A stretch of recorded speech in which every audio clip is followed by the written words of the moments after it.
In November 1922, a boy walked through the desert mountains of Egypt and discovered some ancient steps carved into the rock. Subsequently, this find became one of the world's largest and most significant archaeological discoveries. This step was part of Tutankhamun's untouched tomb. Archaeologists found about 5,000 ancient objects, including jewelry, fabrics, painted vases, and funeral masks. You've probably seen one of them. It has become one of the most recognizable attributes of ancient Egypt. More than 100 years have passed since then, and now humanity has finally become close to another large-scale discovery, the tomb of Cleopatra. This queen was the last active ruler of the Ptolemaic Kingdom of Egypt, who sat on the throne from 51 to 30 BCE. There are many ancient records about Cleopatra, her reign, and her unusual personality, but until now, no one has discovered the secrets about her passing away in the burial place. So, one archaeologist, Dr. Kathleen Martinez, has been studying ancient records and temples around Alexandria for decades, and concluded that the tomb of the queen should be located under the ancient city of Taposiris Magna, founded in 280 BCE. It was a big city on the northern coast of Egypt, where tens of thousands of people were engaged in trade and industry, and it seems that Dr. Martinez's guesses turned out to be correct. She and a group of archaeologists have discovered a secret underground tunnel near Alexandria, with a length of about 0.8 miles. It was cut into the rock under Taposiris Magna's temple. During further excavations, they found many things that indicate Cleopatra's tomb lies in the tunnel's depths. It's also possible that she is buried there together with the Roman commander, Mark Antony. According to ancient records, Cleopatra and Mark Antony loved each other and together opposed the Roman Senate, which declared Antony a traitor. The fact that natural disasters have occurred on the territory of Taposiris Magna for thousands of years can complicate the excavations. Earthquakes and floods destroyed the city and possibly flooded its underground tunnels. But archaeologists hope the ancient tomb remains untouched, and that it hides many treasures and records about the royal life of ancient Egypt during the reign of the last dynasty. There's a chance that excavations will go underwater and in the mud. This will require much time and funding, but archaeologists are sure it's worth it. Anyway, it's too early to say that Cleopatra is really buried there, but scientists have found many things in the tunnel that confirm this, including clay pots, dozens of coins with the image of Cleopatra and Alexander the Great, as well as a bust with the image of the Egyptian queen. Cleopatra is still one of the most popular personalities in Egypt, on an equal footing with Ramesses III and Tutankhamun. She inspired many films, paintings, and books, but what made her so popular? She became famous for her inconsistency. She was a beautiful, intelligent ruler who pulled Egypt out of the crisis and made it a prosperous power. Medieval Arabic texts say she knew chemistry, mathematics, and philosophy, and may have written several scientific books. She knew several languages and had excellent diplomatic skills. At the same time, there are many legends that she was a femme fatale who drove many men crazy. However, there's no evidence that her beauty was incomparable. The image of a stunning model was created by Hollywood when it made several films where famous actresses performed the role of Cleopatra. And the Roman Emperor Octavian, the adopted son of Julius Caesar, specially created the image of Cleopatra as an insidious seductress because he was her enemy. Even though she was born in Egypt, Cleopatra wasn't an Egyptian. Her ancestors were Greeks, among whom was one of the generals of Alexander the Great. However, the people of Egypt loved her. She learned the language and was very sensitive to the traditions of this country. She knew the history, mentality, and customs of ancient Egypt well. She raised the level of its economy and strengthened its status as a world power. Much of this was made possible thanks to her cunning and impressiveness. She loved theatrical performances and lavish celebrations. She knew how to surprise people and put on a show. But behind the exterior image of a luxury lover was an intelligent and calculating ruler. Ancient Egypt was a rich, luxurious country, and Cleopatra did everything to increase its wealth and strengthen its position in the international arena. For example, she was once in conflict with her brother Ptolemy the 13th Odd. The queen knew that she wouldn't be able to resist him, so she decided to attract Julius Caesar to their side. The Roman emperor arrived in Alexandria, where Cleopatra wanted to meet him, but Ptolemy knew about her plans and was about to prevent her from coming to Caesar.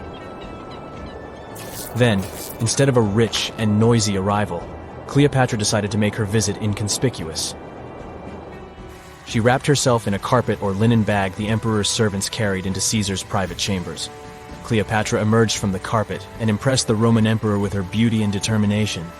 As a result, they fell in love with each other and became close allies. After some time, she impressed another influential Roman for diplomatic purposes. She arrived to meet Mark Antony on a golden barge with purple sails and silver oars. Cleopatra was dressed in the image of Aphrodite and sat under a magnificent canopy. Her servants dressed like cupids and were blowing her fan and burning incense. But Cleopatra created such a show for a reason. She knew that Antony revered Greek mythology and considered himself the embodiment of Dionysus. As a result, he was so impressed with this woman that he ended up marrying her. Cleopatra defended her crown, strengthened her alliance with Rome, and bore Antony 3 children. In Egypt, they threw big parties and enjoyed wealth with power. However, the relationship of a high-ranking official with the Egyptian queen caused a scandal in Rome. Octavian was Antony's primary opponent in the struggle for power, so he exploited the situation to darken the competitor's reputation. He used propaganda to make Cleopatra an insidious seductress in the eyes of Roman citizens. He accused Antony of succumbing to her charms. The Roman Senate supported Octavian and declared Cleopatra an enemy. In 33 BCE, this conflict reached a high point when Antony's navy clashed with Octavian's fleet. The latter won and forced his enemy to flee to Egypt with Cleopatra. According to some records, they took refuge near Alexandria. Pursued by the Romans, they hid in one of Cleopatra's palaces and met their end. Some legends say that Cleopatra was an expert in poisons. She provoked a venomous snake, a viper or an Egyptian cobra, to bite her. Also, according to another legend, she pricked herself with a poisonous needle. There's a theory that Cleopatra always carried an ampule with poison inside her hairbrush. And when she was cornered, she soaked the needle with this poison and pricked herself. None of this can be said for sure. Scientists are still trying to find out the truth. Perhaps when they reach Cleopatra's tomb, the world will get more answers about her tragic fate. She is considered the last ruler of Egypt. After her passing, Octavian plundered her palaces and temples and returned to Rome, where he became the main emperor. He successfully ruled the country and expanded its borders. His reign ended when he turned 75. World history would have looked different if Cleopatra and Mark Antony hadn't lost that naval battle. By the way, did you know that more time has passed between Cleopatra's reign and Neil Armstrong's flight to the moon than between the reign of the Egyptian queen and the construction of the Great Pyramid of Giza? Armstrong took a step on the Earth satellite in 1969, 38 years after the birth of Cleopatra. And the construction of the pyramid took place in 2560 BCE. Imagine how long the history of ancient Egypt is. Cleopatra is closer to us in time than to the pyramids. Scientists claim that Icelandia was a region between Greenland and Scandinavia that was more than 230,000 square miles, but is now underwater. The Earth was once a large pizza pie, with all the continents connected to each other millions of years ago, otherwise known as Pangaea. The North Atlantic region we know today was dry land from about 335 million to 175 million years ago. For many years, scientists and geologists assumed that the North Atlantic Ocean was birthed as Pangaea began to split apart roughly 200 million years ago. With volcanoes in the region where Iceland is, the country came to be just 60 million years ago, as it broke off and sailed away from all the other lands. And since the Earth was like a large pizza pie, it divided like one. Many of the lands split up into many large and small pieces, creating the continents we know today. But this new theory suggests that the result of Pangaea's splitting left out some land that stretched for around 200 miles. And just about 10 million years ago, that piece of land submerged in the waters on the eastern and western side, leaving the tip of the land, which is now Iceland. When plate tectonics move, they grind on each other, which gave shape to our current landscape, all thanks to the mantle. This new radical theory goes against everything written in history books and what scientists have been studying. They began shaking heads, drawing lots of skepticism and criticism. But by analyzing the ocean floor under Iceland and the Earth's crust, we can assume that this idea isn't far-fetched. The crust beneath Iceland happens to be a lot thicker than the typical ones. Oceanic crust is made up of unique melted rocks compared to the land crusts where we walk and live on, and is a lot more denser. The thinnest layer on Earth is the crust, where life takes place. It's essential for water, growing food, gathering natural resources and minerals, and breathing in oxygen. It sinks below to the bottom, but right above the Earth's mantle. It also refreshes itself, since it constantly gets recycled into the mantle and back up. This is why the rocks in the oceanic crust are around 25 miles thick, compared to just 5 miles anywhere else. This is also reasonable given that it's in a hotspot for volcanoes. Magnetic surveys of the ocean floor show layers of molten crust in stripe patterns. Also, given the fact that the Earth's magnetic field changed its polarity over millions of years, it played a role in shaping the foundation of our landscape. But there isn't any concrete evidence to prove this new theory just yet. One of the first steps is to start digging the ocean floor near Iceland. Zircon is a very sturdy mineral that can last for billions of years despite erosion in the Earth's crust. By taking samples and studying them, researchers can estimate the geological age of the continents. This will make sure the crust is oceanic, which is thicker, or continental, which is the regular crust we walk on. This isn't an overnight project and would come with a hefty cost. Another way is to do seismic surveys that can measure echoes conducted on research ships. Drilling holes miles deep in the crust can also help with the research. But this would cost more than studying the zircon minerals. Some fossilized plants unique to both Scandinavia and Greenland might prove that Icelandia was once on the surface and possibly scattered with trees. It wasn't a cold land as it is today, so it may have had forests. But scientists still haven't found fossil evidence of animals common in both lands to suggest anything. But maybe time will tell. The theory goes deeper, which suggests that there was a greater Icelandia. With Iceland, Ireland, Britain, Scandinavia, and Greenland all in one microcontinent, it could be a destination of winter enthusiasts and great for skiing. It could be possible to connect Canada to Greater Icelandia by train over the ocean, which would open up the economy even more. Iceland is around 40,000 square miles, which is already quite big. And if the Greater Icelandia was present today, then Europe would be a completely different continent. Many theories are circulating about other possible hidden microcontinents around the world. Scientists aren't certain of the possibility of Icelandia's existence, but if all the studies conducted were done correctly, then the theory could change everything we know about Iceland and the North Atlantic Ocean. And this could pave the way for other sunken microcontinents around the world. Another theory out there is that New Zealand was the tip of a lost subcontinent, even bigger than Icelandia, called Zealandia. Studies show that it's separated from the supercontinent Gondwana between 79 to 83 million years ago. Scientists claim that it's the thinnest and youngest continent discovered underwater. Craton is a core rock that acts as the main foundation for most continents.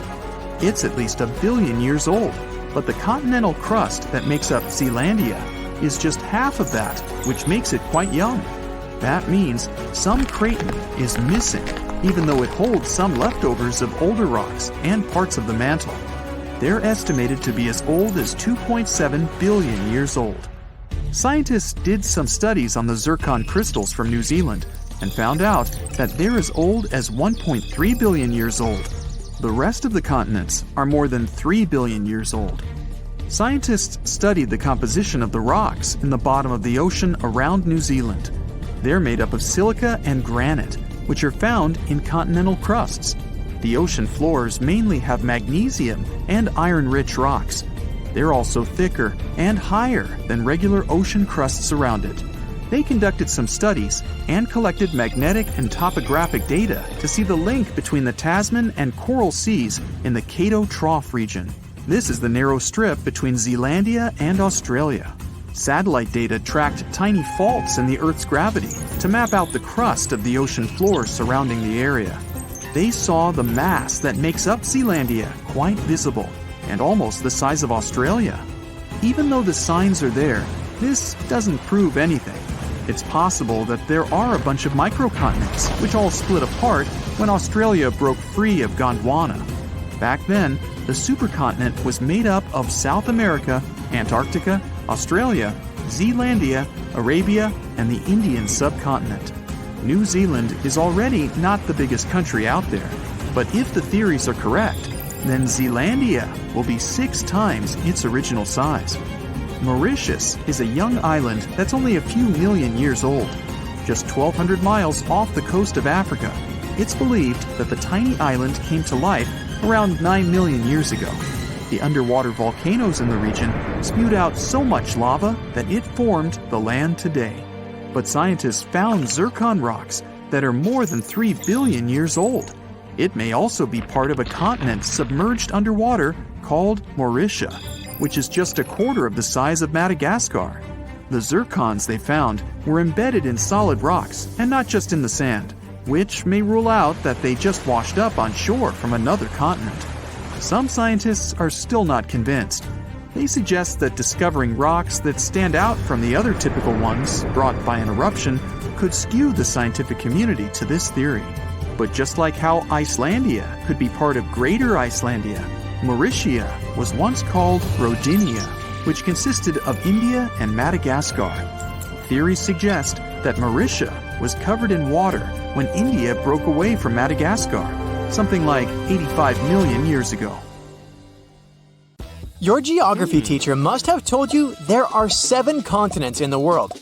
In 2017, scientists made an announcement that changed this universal truth: the discovery of Zealandia. They called for a change in world maps and provided us with some proof, of course. First off, let's take a look at the ocean floor near New Zealand. The continental shelves of this mysterious continent are chilling at a depth of around 3,280 feet below sea level.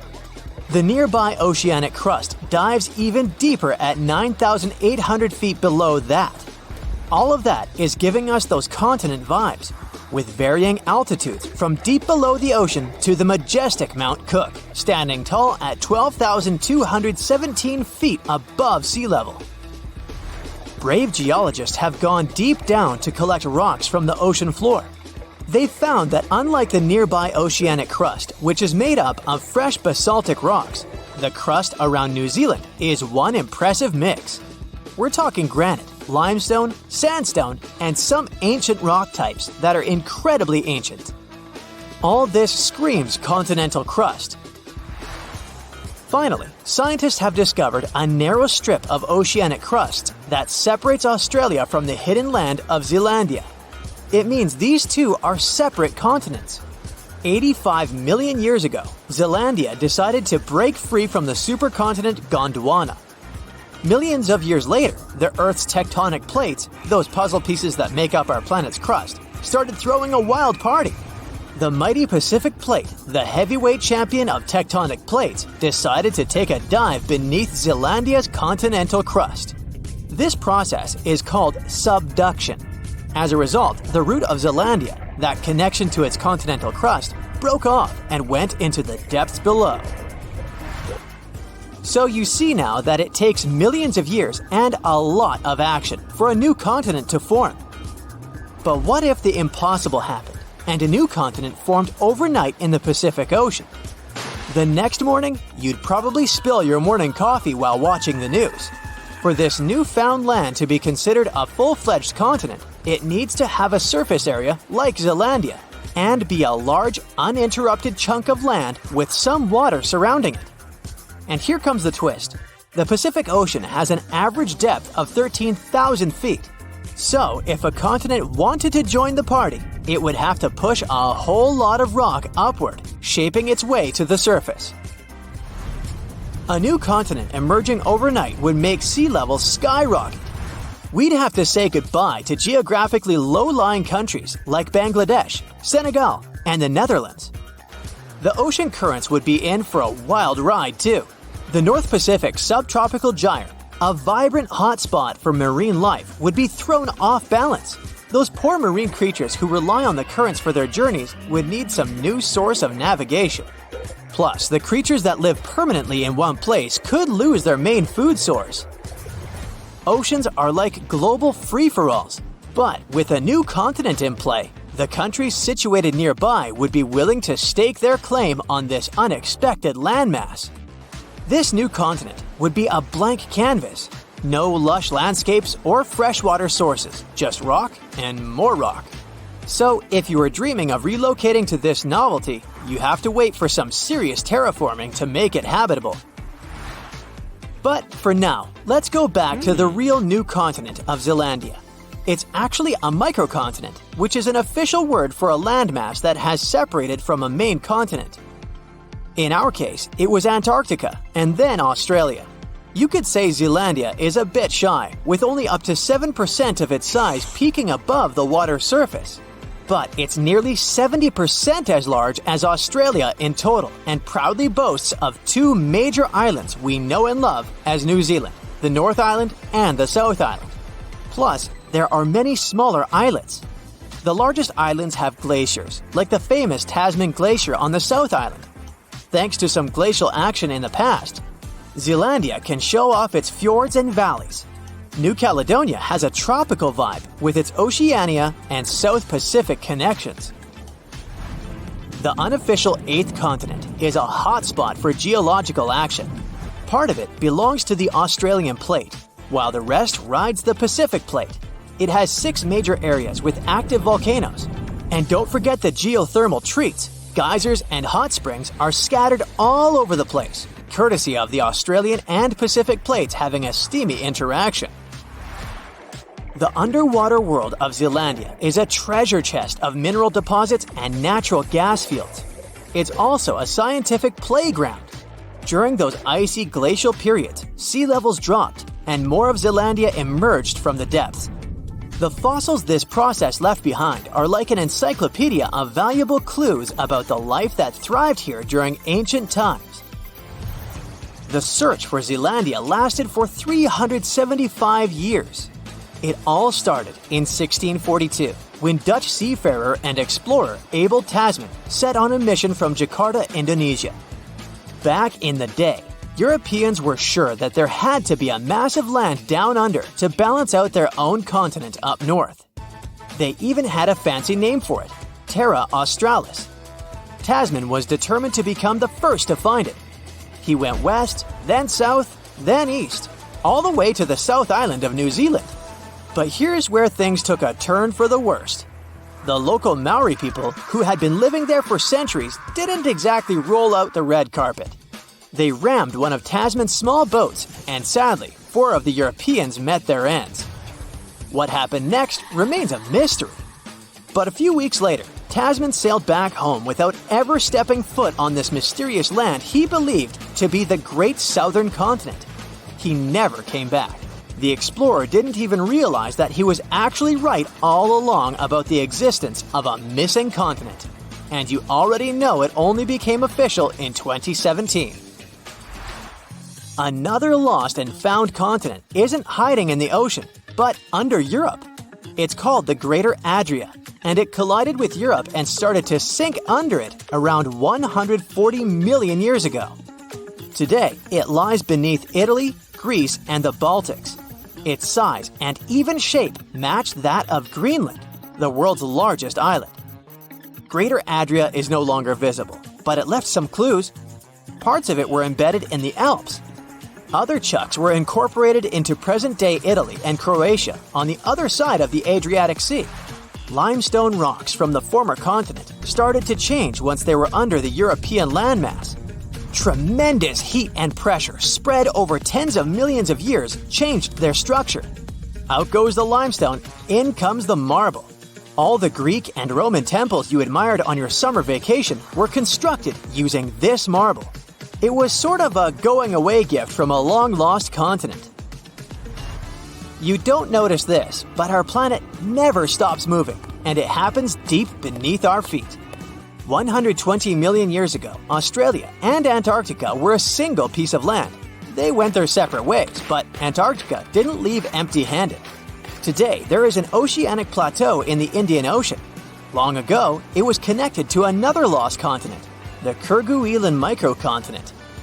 Scientists believe that it made a land bridge between India and Antarctica.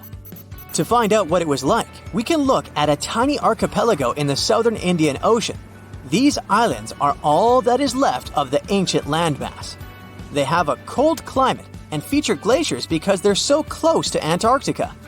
But in the past, the climate must have been temperate with plenty of rainfall.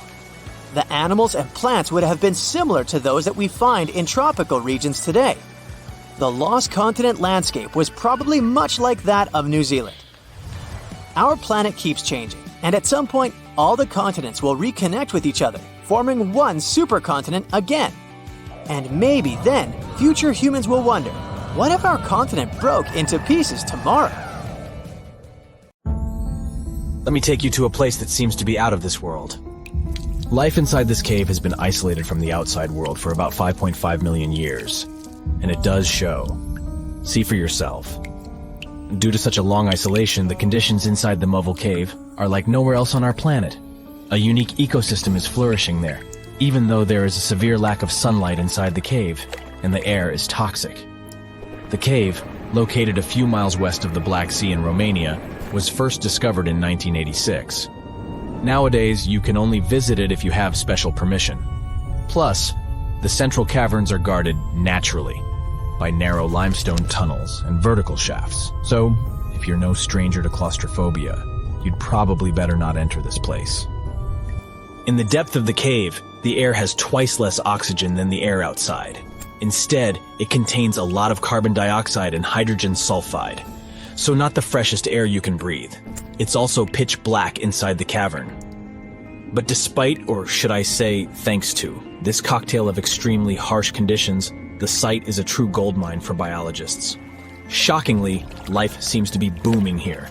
In a 1996 study, scientists identified 48 species, and 33 of them were unique to the cave. Most of the creatures inhabiting the cave are tiny, with long limbs and antennae that help them navigate in the dark. They have no vision and lack pigment, and it makes sense. Why would you need to be able to see if you live in total darkness? And why would you need to be pretty and colorful with no one to see you? Now, I'm going to take you to another cave. It's no less amazing, but looks very different.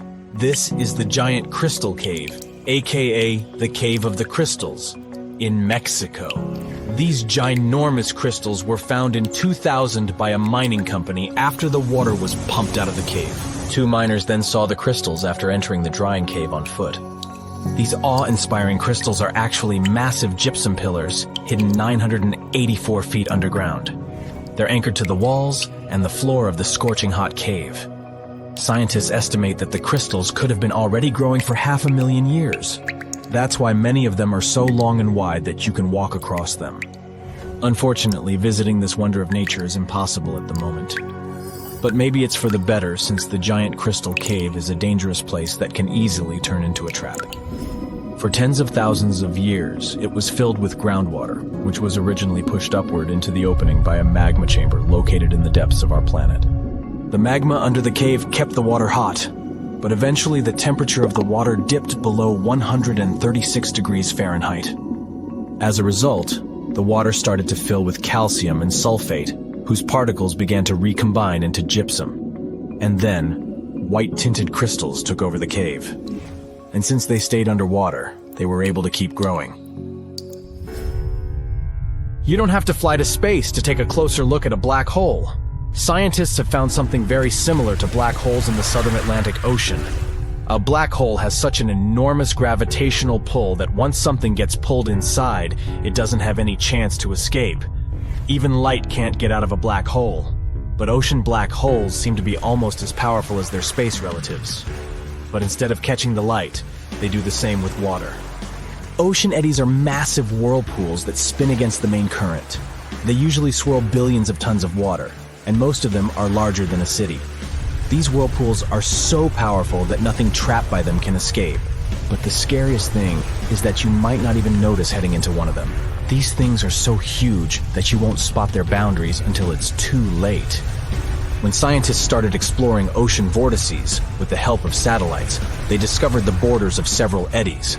After that, they managed to prove that, mathematically, these whirlpools are the same as mysterious black holes in space. Massive eddies are surrounded by super tight barriers where fluid moves in closed loops. Even water can't get out from the inside of these loops. That's why tight ocean vortices play the role of enormous containers. Water inside them can be totally different from the ocean surrounding an eddy. And I'm not only talking about its temperature. The salt content inside and outside a whirlpool often differs as well. On the thin Curonian spit splitting the Baltic Sea from the Curonian Lagoon, there is one of the most bizarre places on Earth.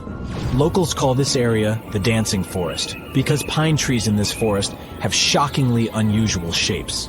They twist in spirals and circles along the ground. There are some theories why it could be happening, of course. Some people claim that huge amounts of positive and negative energies once clashed in that spot. More down-to-earth individuals believe that the reason is geological. Sandy soil in the area is too unstable to hold trees growing upright.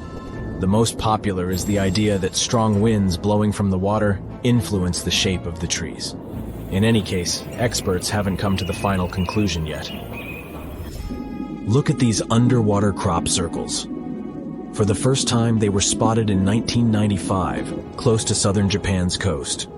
Local divers called these 7-feet-wide structures mystery circles. The enigma had been plaguing many minds for almost 16 years until the culprit was finally caught. Imagine the researchers' surprise when it turned out to be a male pufferfish.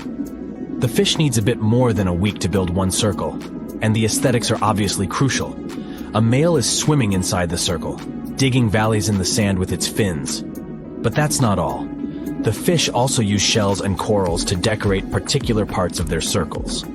This whole build-a-circle thing has a practical purpose as well. The way a male fish swims pushes the sand toward the center of the circle and creates a mound which later serves as a nest. The next mystery on our list is in the Caribbean. Just off the coast of Belize, there's a giant sinkhole. That's the Great Blue Hole. It's about 1,000 feet across and more than 400 feet deep. Once, a long time ago, this hole was a cave. But then rising waters filled it, making it collapse in on itself. The deeper you'll descend into the Great Hole's crystalline waters, the darker it will become. You'll see tons of stalactite-filled caves there, but entering them is extremely dangerous, unless you want to get hopelessly lost. Once you reach a depth of 50 feet, you'll notice that the water is shimmering. That's the invisible line dividing the sinkhole's salty top from the freshwater abyss. You might want to turn back right now. Who knows what you might come across in the murky depths. There was an old Amazonian legend that told about the river that was so hot that it boiled. And it was believed to be just a legend until Peruvian geoscientist Andres Russo questioned if the river could be real. All experts denied such a possibility. After all, hot rivers do exist, but only in the areas where there are volcanoes. As for the part of the country mentioned in the legend, there are no volcanoes in that region. But Andres Russo was too dedicated to give up. And in 2011, he finally located the river from the legends. The water in it was indeed steaming hot. Its temperature was 186 degrees Fahrenheit, not boiling, but pretty close to this point. But what shocked the researcher the most was the size of the river. One could think that the almost boiling water was the result of the activity of an underwater hot spring. But thermal pools are always small, while the river is 20 feet deep and flows for almost 4 miles. This is the only river of its kind on our planet. The Earth has 3 main layers. 2 parts of the core, the dense, hot inner core, and the molten outer core. Then comes the mantle. And then follows the thin crust, the surface that supports life as we know it. At least, that's what we thought. because now scientists found a new mysterious layer located deep within the solid inner core. Earth's inner core is approximately 2/3 the size of the Moon. And made of nickel and solid iron, it's burning hot. The temperature at the center of our planet is the same as at the surface of the Sun. The outer core can reach almost 10,000 degrees Fahrenheit. It's difficult to explore it because we can't go there, and it's like looking through a really dirty window of 3,200 miles of molten metal and rocks. But we can rely on laboratory experiments on heated pressurized rocks, signals from seismic waves, and computer models. When an earthquake hits, it sends out seismic shock waves. Those waves travel through layers at a different speed, depending on the direction they go and the material they move through. In the new study, a team of scientists set a data set of 100,000 deep earthquakes. Some of them went over 60 miles below the surface.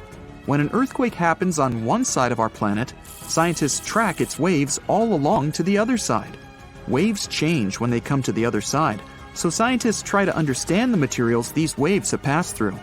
They found a new layer in the core of our planet thanks to earthquakes. Normally, shock waves travel along the equator, but down below, they digress and go into different directions, about 60 degrees to the side. When waves pass through the inner core going from north to south, they will travel more quickly than waves going through the core parallel to the equator. It's important to understand the core because it creates our magnetic field, which in turn protects the planet from things like solar winds that are charged particles coming from the sun.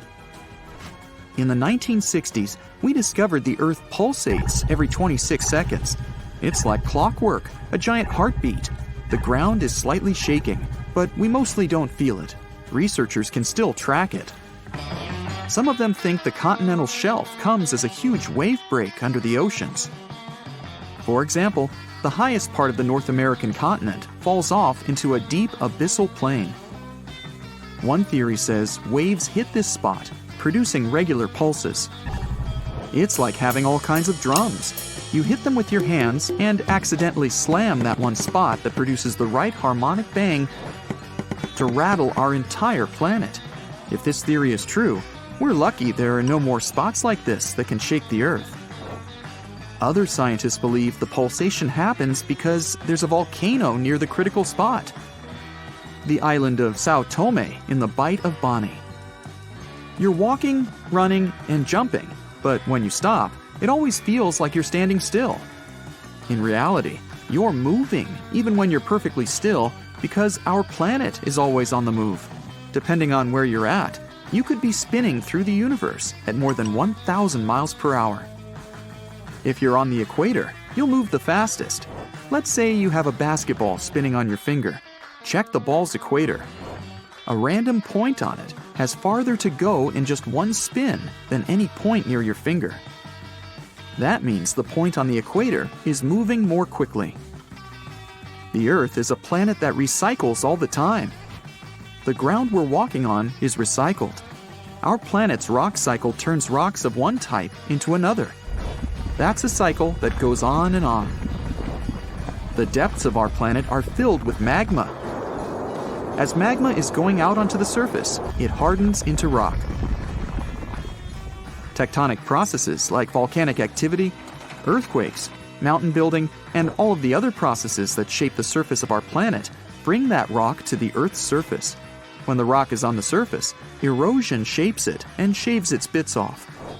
Those small particles then get deposited. All the pressure coming from above compacts the particles into sedimentary rocks, like, for example, sandstone. Sedimentary rocks can also end up deeper and deeper under the Earth's surface. Since there's a lot of heat and pressure, they get cooked into metamorphic rocks. They can go back to the surface once again, or even end up being re-eroded. Sometimes the crust plates are pushing one under another, and this way, rocks can transform into magma once again. We've explored only 5% of the ocean so far. The ocean itself, as well as life below the seafloor, is still a mystery. The sediments that are underlying our oceans are home to different microorganisms that exist even at depths of 1.5 miles beneath the sea floor. There are microbes hidden deep inside volcanic rocks below the seafloor off of the parts of the Pacific, hidden under 870 feet of sediment. The biosphere under the seafloor is growing extremely slowly compared to life on the surface. Cell division happens every 10 to 1,000 years. Something's different about the Earth's axis. Climate changes and melting glaciers, mostly in the regions like the Himalayas and Alaska, made the axis shift. Our planet has two kinds of poles. Are the south and north magnetic poles. They affect things such as drift and navigation. The axis that the Earth is spinning around is another kind of pole. It shifted a little bit over time, but we don't know exactly why.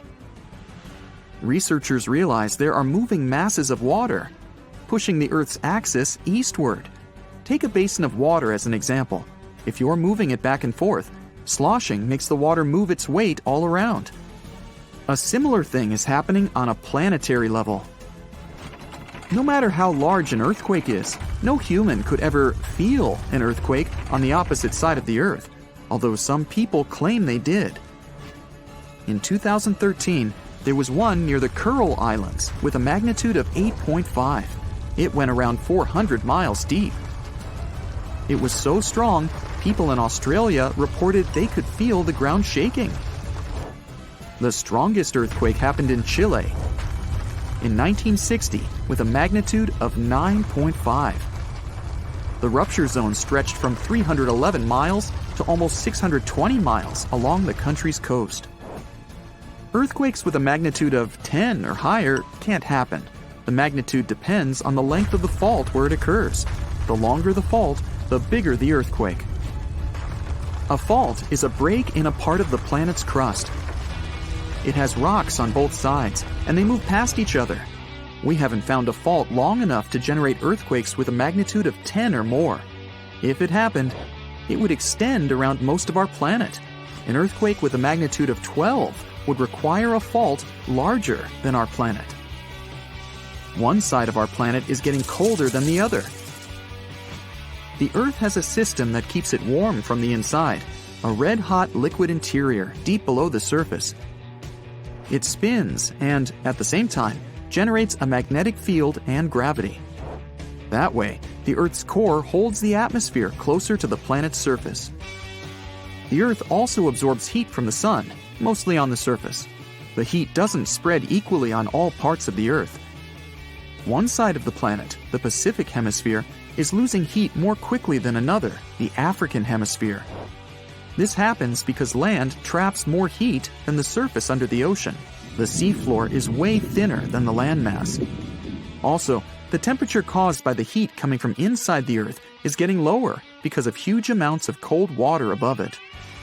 Clouds are not just like some fluffy distant pieces of cotton. They weigh more than 1 million pounds and help regulate our planet's temperature. If you take all the water droplets in clouds and bring them to the surface, you could cover the planet with a liquid layer as thin as a human hair. It doesn't seem like a lot, but this water is crucially important for climate. We'd have warmer temperatures if it weren't for the clouds. Legend has it that in the 17th century, Sir Isaac Newton noticed an apple fall from a tree and began wondering why the fruit had fallen to the ground and not upward or sideways. Well, that would be freaky. After years of studying, he concluded that gravity must be the culprit. The scientist called it a force of attraction that existed between all objects.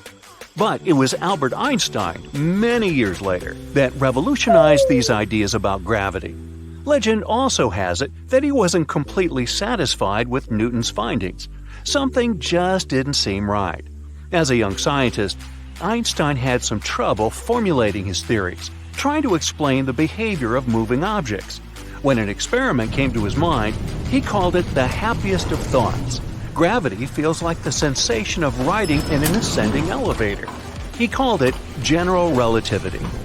Einstein began working tirelessly, trying to prove this idea. At one point, he even complained he was on the brink of losing his mind. Now, in the simplest terms, general relativity claims that gravity is the curvature or warping of space. The greater mass an object has, the more it warps the space around it. Imagine a heavy ball resting on a trampoline. The rubber sheet under it gets warped under its weight. It's the same with our sun. It's big enough to twist space across the entire solar system. That's why our planet, as well as all the others, orbit around the star. This warping also impacts how we measure time. If you look at your watch, time seems to go by at the same rate every day. But if you hike to the top of a mountain and your friend wanders through a valley at the bottom of this mountain, you'll see that your watches will calculate time differently. One watch will tick faster, while the hands of the second one, which is traveling through the valley, will move more slowly. That's because gravity affects how fast time goes by.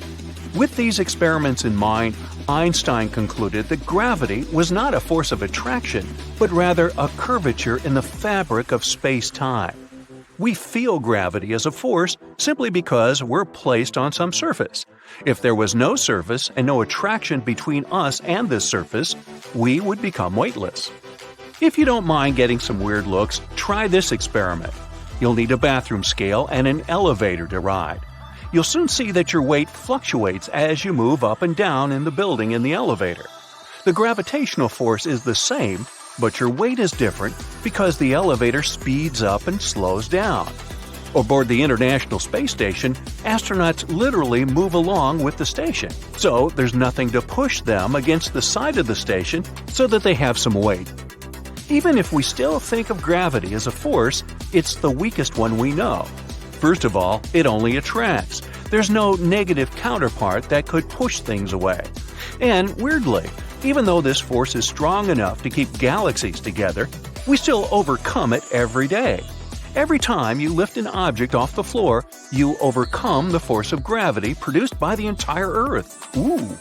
Just to paint a better picture, Earth's gravitational pull is weaker than the power of a refrigerator magnet.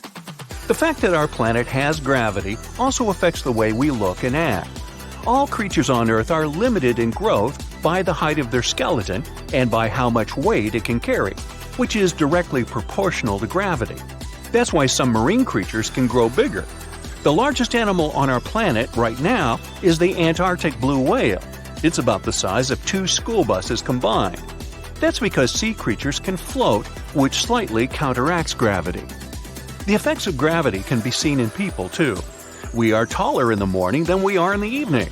Our everyday activities and the added effect of gravity make the cartilage in our ankles, knees, hips, back, and neck compress. Once you have overnight rest, the cartilage swells back to normal. Gravity might also affect your shower routine. That is, if you're an astronaut. They have to rely on the old-fashioned way of bathing up there on the space station. They can't take a shower since the force of gravity up there is different and water doesn't flow as it should. Instead, they use liquid soap, water, and no-rinse shampoo. They first squeeze some liquid soap and water from pre-made water pouches onto their skin. Next, they open the no-rinse shampoo and add a little water to wash their hair. Towels are then used to wipe off the excess water, which is really precious in space. To make sure they recycle it, an airflow system quickly evaporates excess water. Gravity and weight shouldn't be confused. Astronauts on the space station do float, and you may sometimes hear that they are in the state of zero gravity. It's far from the truth, though, since gravity up there is about 90% of its value on our planet. But astronauts look and feel weightless, since weight is the force a certain object exerts on them back on Earth. Most creatures have evolved to sense and adapt to Earth's gravitational pull. In the sea, for instance, some fish have floating calcium carbonate deposits in their heads. Scientists call them ear stones, and they're pulled down by gravity. They act like a fish's internal compass. Now, plants have evolved to grow starch grains in the tips of their roots. They use this amazing feature to force their roots deep down into the soil. As little as we seem to understand it these days, we do need gravity for way more things than we can imagine. For instance, some bacteria become even more dangerous in space where there's little to no gravity. Salmonella, for example, the type of bacteria that is known to cause food poisoning, becomes 3 times nastier in the condition of microgravity. So you really gotta cook your chicken. Our own moon stays where it is because of the effects of gravity, too. If it weren't for this force, our satellite would have floated away by now. But it's held in place by Earth's gravitational pull. Objects with the biggest gravitational pulls in the universe are black holes. Thankfully, our planet is really far away from any of them. Nothing can escape the gravitational pull of a black hole, not even light itself. Similarly, gravity is different on each planet, and because of that, things weigh differently depending on which planet they're on. Take Earth, for example. An object that weighs 100 pounds here would only be 38 pounds on Mercury. But if you're planning on losing weight fast, try booking a trip to Pluto. Someone who weighs 150 pounds on Earth would weigh no more than 10 pounds on Pluto. The same person would weigh considerably more on Jupiter, which is the planet with the most powerful gravity. 150 pounds on Earth would turn into more than 354 pounds there. No thanks. Remember that experiment with watches ticking at different levels of elevation? It turns out that gravity isn't spread evenly on the surface of Earth. Why? Because our planet isn't a perfect sphere. The mass of Earth isn't evenly distributed either. That's why you get variations in gravity in different locations. More so, gravity is weaker at the equator because of the centrifugal forces produced by the planet's rotation. Since we've always perceived gravity as a force, we seem to believe that it has somewhat of a suction motion. But it's not exactly true. Back in 1998, scientists were baffled to see that the expansion of the universe was speeding up. So they linked this to the repulsive gravity of mysterious dark energy. We now know that dark energy makes up for more than 60% of the mass energy of our whole universe. But since nobody knows what it actually is, we can only make assumptions. And one that's largely accepted is quantum theory, which seems to claim that gravity pushes rather than pulls things in. You got all that? I may need to watch this one again.